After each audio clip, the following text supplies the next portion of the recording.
Yeah, that's another day. I got the block rolled back out, sprayed everything down with WD-40. I got to finish up those other 3 cylinders that you can tell are pretty nasty still, hopefully. Hopefully that shows up on the camera. I had to run to the store. I was trying to grab stones. They did not have any, and I didn't want to run around to 4 different stores to try and find the right ones. So I just bought a new one of these. I don't mind having an extra one anyway. This does actually run smaller stones, unfortunately, than the one that I had. But that might work out just fine. I got a couple extra sets in that size anyway for the other tool that I had. But one of them broke, so knock out the rest of these cylinders, and then we'll check back and kind of start doing final prep before assembly. Lots of cleaning to do. But can't do that until we get the rest of the cylinders done.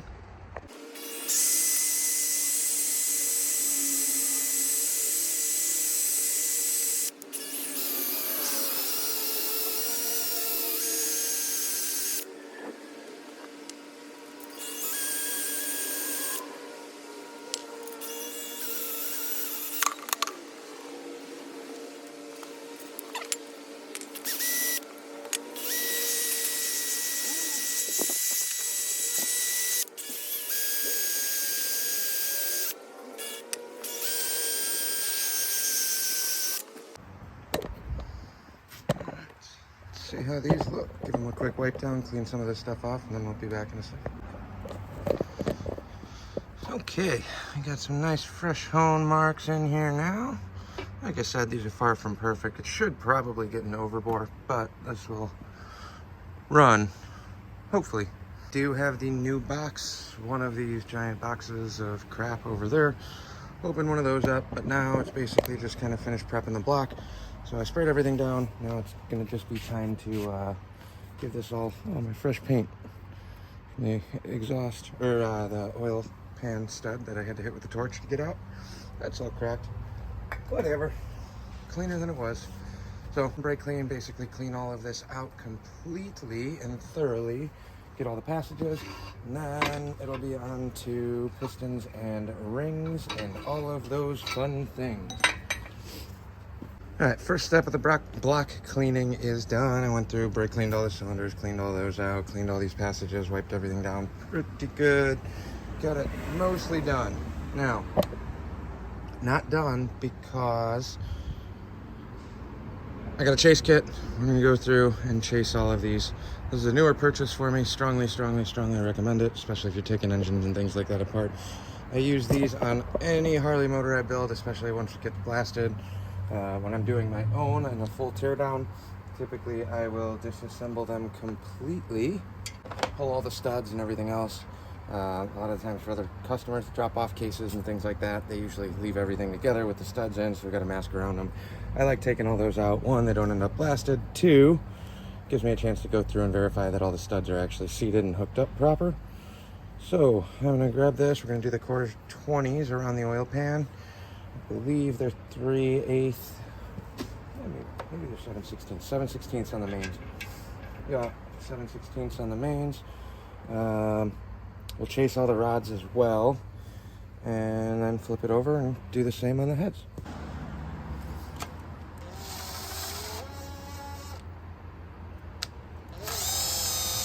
I'm using an impact on this, but I'm not really impacting anything. I'm just using it because there's a lot of oil pan bolts.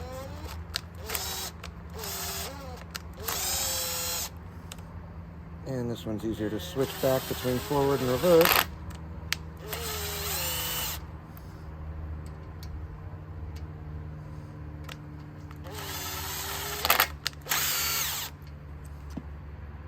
Get all the rust and the silicone and years of crap out of these.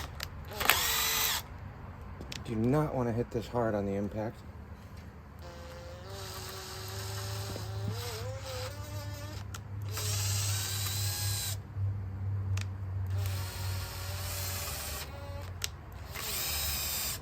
But based on how broken these were, this helps quite a bit.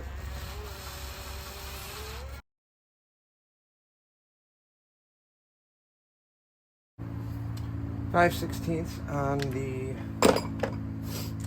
end cap ones. The other one's in the, nope, I lied. 7/16.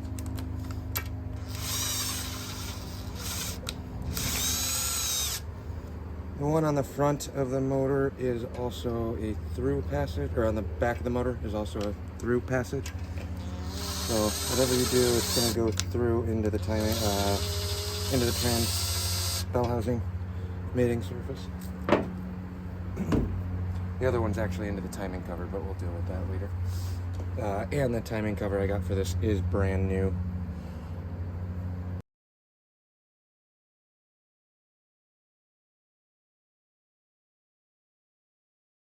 Three-eighths in the oil pump. While I'm in here, I'm just going to chase everything. Pretty much going through every block on the, or every bolt on the block. So hopefully it's not too boring.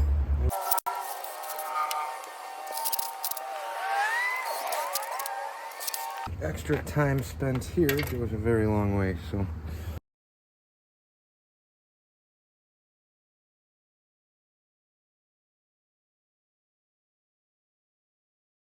Just noticed how quickly this thing just flash rusted. I'm guessing it's probably very curious if that actually happened on camera.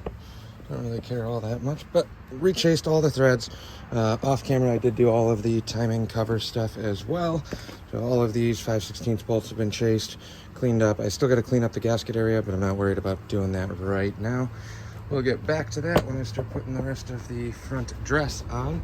But for now, I think we are just about ready. I'm going to re-clean the cylinders through, do one more on here, let everything drip from the top down. You can see at the bottom here, that little ridge of darkness around the thread holes, that's all the crap that I just pushed through. So I'm gonna blast this out, hit it all with air real quick, and then essentially we're pretty much ready to start laying some bearings in this thing. Okay, so we're gonna drop the cam in first, just because I think it's a little easier to get that all the way in, get a grab on the back, and not worry about banging up the cam bearings going back in with everything else disassembled and out. So what I'm going to do here is at least lube up the cam, drop this in. I looked it over. It is definitely not in the best of shape. I think this thing has been sitting for a while. Got some light surface rusting, mild pitting on the rollers here on the lobes themselves. I'm guessing this is where they were actually at rest for an extended period while sitting. I don't really care at this juncture.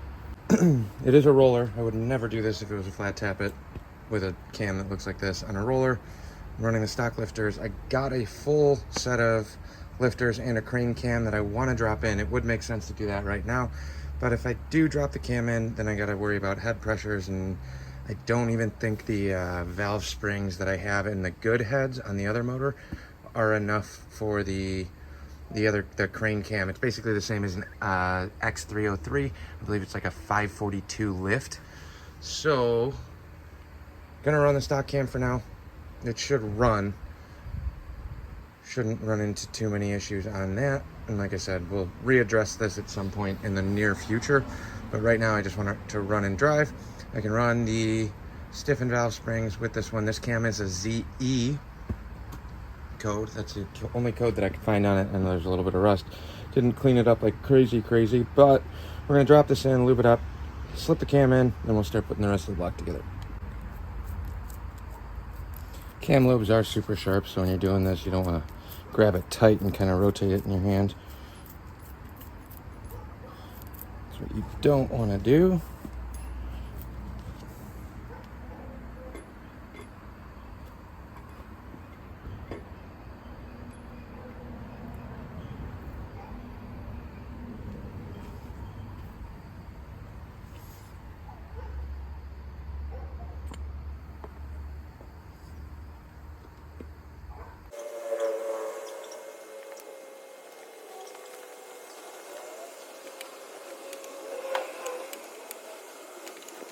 Don't forget the distributor gear. In this case, I do have a bolt on the end of this just to give me a little more leverage on the cam. Now, I did use assembly lube. You should use a lighter oil on this. You don't really want it sticking or dragging. But that's what I had. With assembly lube, the issue you run into is it's going to drag a little bit more because it is so tacky and thick and sticky. So if this is not turning by hand, stop, start over, pull the cam back out, and figure out why it is sticking. Other thing I like to do, which I will do after I get the bearings in, drop a little bit of oil down each of these, actual oil, not break-in oil. on each of these passages to make sure you got a tunnel full of oil going through the can, and then try rotating it around in there once that is in. Just remember that this is also my motor mount bolt, so I gotta make sure I put that back with the other one. And there you have it, camshaft installed. I probably need to switch this dowel pin out too once I open the other one. I need the long one for the mechanical fuel pump because I would like to keep that. Let me open up the box for some bearings. See if they did the right thing and sent me the right stuff. I guess we got sealed power here. Standard. All right. Looks like we are in luck. Half shell runs here.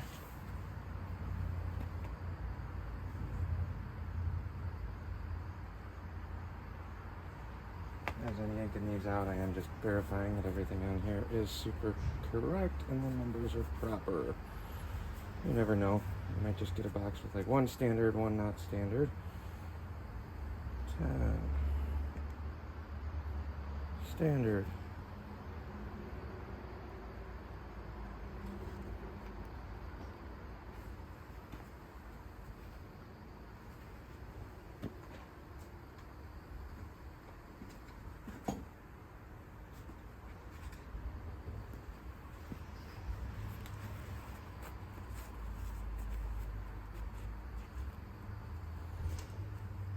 Don't know what kind these are. I'll keep dropping these in. Okay, camshaft is in. Still gotta put the thrust plate on, but lower bearings dropped in. If you notice, there's no lube on anything on the backside. You don't want these spinning. These are supposed to stay stationary and the crank rotates in the bearings. You don't want the bearing rotating with the crank. If you're not familiar with the term spun bearing, that's exactly what that means. It means that the bearing came loose from its seat and rotated with the crank because it wasn't getting enough lubrication on the inside of the bearing.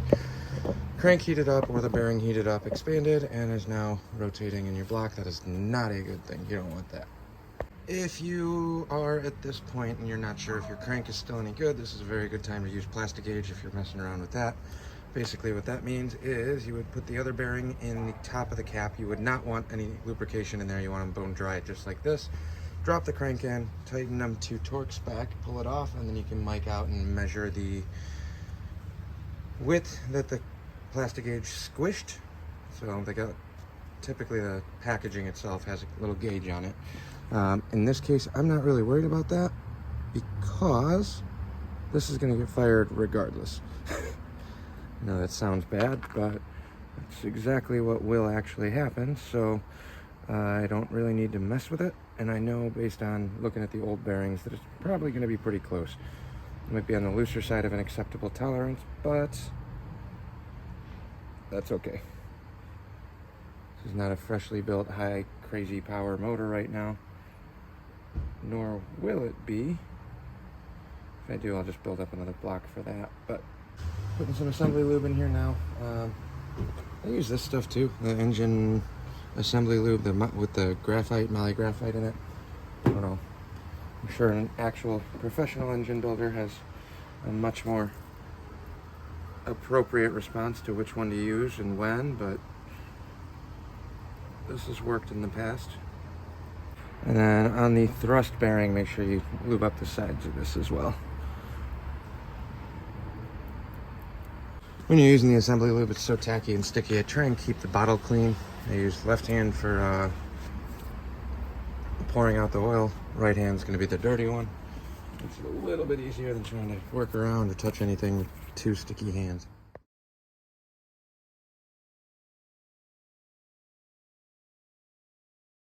Shaft, just hit it all down, cleaned up all the journals with brake clean. There's definitely some wear there. Looks worse on camera now that it's all cleaned up than it actually feels. Not minty, not freshly cut or anything like that, but that's expected for what I'm kind of doing. So now I just gotta pop the flywheel off. One of the reasons I wanted to upgrade this motor though is because it does come with a one-piece main seal. So gotta take that seal off. So I'll undo the flywheel or flex plate, take the flex plate off, pop the seal off, reseal the crank, put that back on there, and then I can drop this back together and start prepping the main caps. All right, so new main seal. I'm just gonna drop this on for now.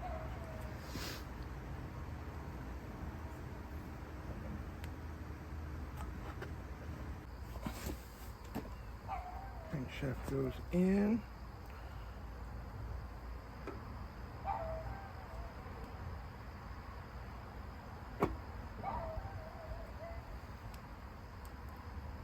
Technically, you can press the main seal in after as well on a one piece. I just don't have a driver big enough to get it in all the way around, so I like dropping them in now. We'll take a look at that once we get the caps from the other one. That's where we're at. Crank is in. Now, you don't really want to rotate it all that much when it's assembled, so they say. I don't know. I haven't noticed any major difference, but ideally the thought process is if the crank is just at rest in there and there's not pressure on the other side if you don't have the main caps on, then you run the risk of the crank not spinning free or be centered in the bearing. So I just try not to do it. I'm gonna lube this on the top side since there is lubrication on the bottom. Now I gotta prep the caps. So I'm gonna disassemble all of these. I got these all laid out in the box over here on the far side. So all the caps are here from front to back. I will get these prepped off camera because it's gonna take too long and go through another can of brake clean, wipe everything down, pop all the old bearings out, etc., etc. And then I'll come back when I'm putting the new bearings in. Okay, I got the mains all prepped. These are all cleaned up inside and out. You want to make sure there's no oil residue on the inside of these caps because the bearings need to stay there. Cleaned up all the bolts, including every single thread. So that's all ready to go.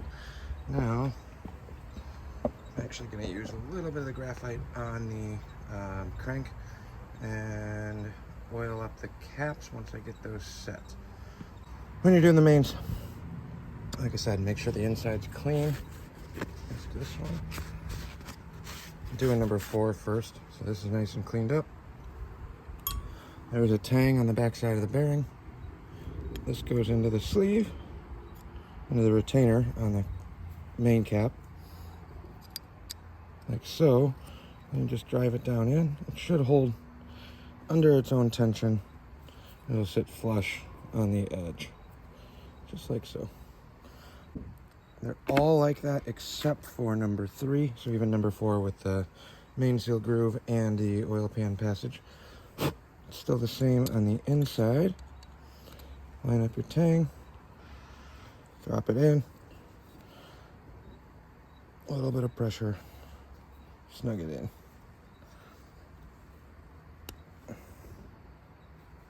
Just like that. So that's all the caps. On the thrust ones, number 3, and these are all labeled. The arrow goes towards the front of the block. On number 3, you have these side surfaces as well. This one does not, well, actually, that's a lie. This one does still have a tang right there. So just make sure the tang lines up. Press fit it in. Like I said, you do want them to be pretty snug in there. Like so. So let's go back to the block.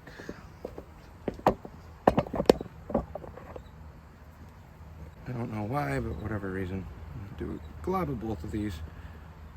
A little of this and a little of the assembly lube itself. This stuff is supposed to work. I like having a little bit of oil in there too. This is way more than you actually need. I don't know why I put it on all the connecting rod sections already. That was unnecessary. You really only need this. Make sure on number 3 you are getting some of this on the side cheeks of the crank as well. Just force of habit. I'm not doing the rods today. I thought I was going to, but time will not allow it. Now, what you don't want is a bunch of oil or assembly lube on these mating surfaces, so make sure you go through and clean all that up. Like in my case, I got a little bit on a couple of these. Where you get all that lube off, you do want that cap to sit pretty square. These blocks are machined with the main caps together. so the order matters. More so on a performance motor. It still matters, but just make sure they all seat in there proper. Should be a little bit of resistance on that cap when you go to put them in. I'll show you that in a minute. Go to the front.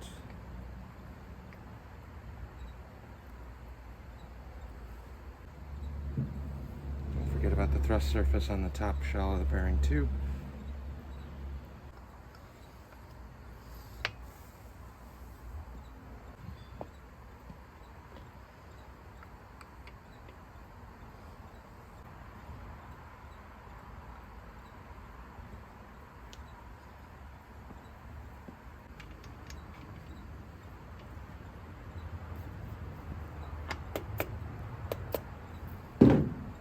I just use a little dab of this Molly Lube.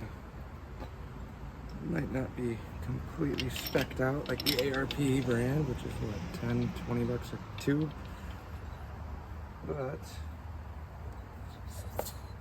this has always worked for me. You just want a little bit of lubrication on the thread so it's actually torquing in. Don't remember off the top of my head where this oil thing goes. Actually, now that I think about it, I'm not even going to use this.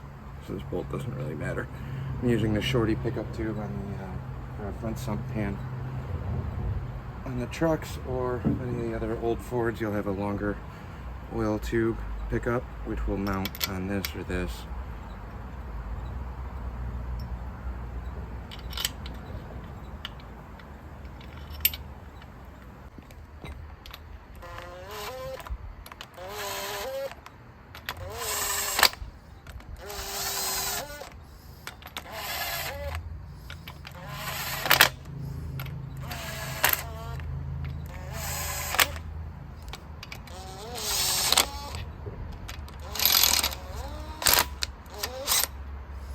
So all I'm doing now is just running these down and not actually torquing them.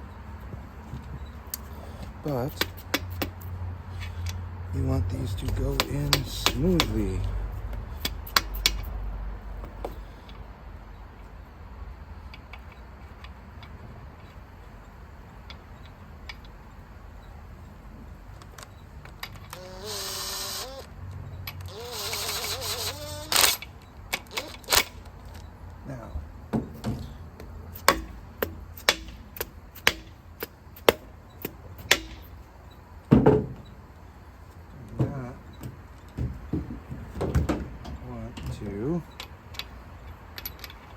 Drive these caps and bearings in with the caps. You just want to bring them down, use a hammer to tap them to seat them.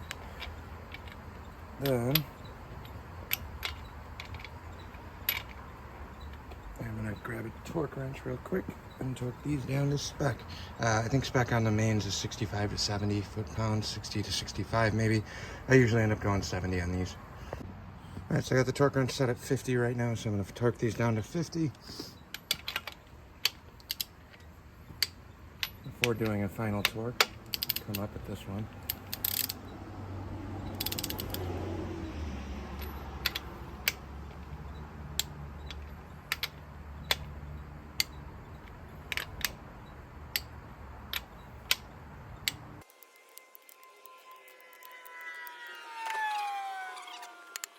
I'm going to give this a couple taps back and forth.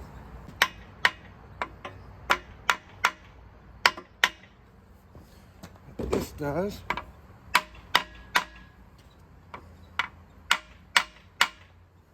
is set your preload on the thrust bearing. You're going to drive it to the back. On a manual car, when you push the clutch, it's going to push against this crank, so it's going to drive the crank forward. You want to seat it kind of towards the back.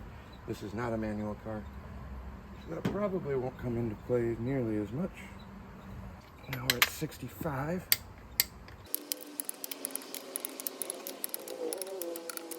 And we'll do our 70.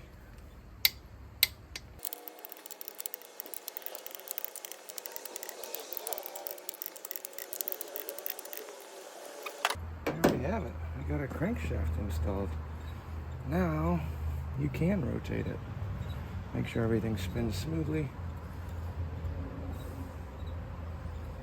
Which it does. You want this to be able to spin freely by hand. binding. Stop. Figure out why.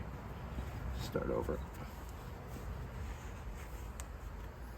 Feels good. You're gonna have a little drag on that fresh seal in the back, but it should be fine. We lubed that.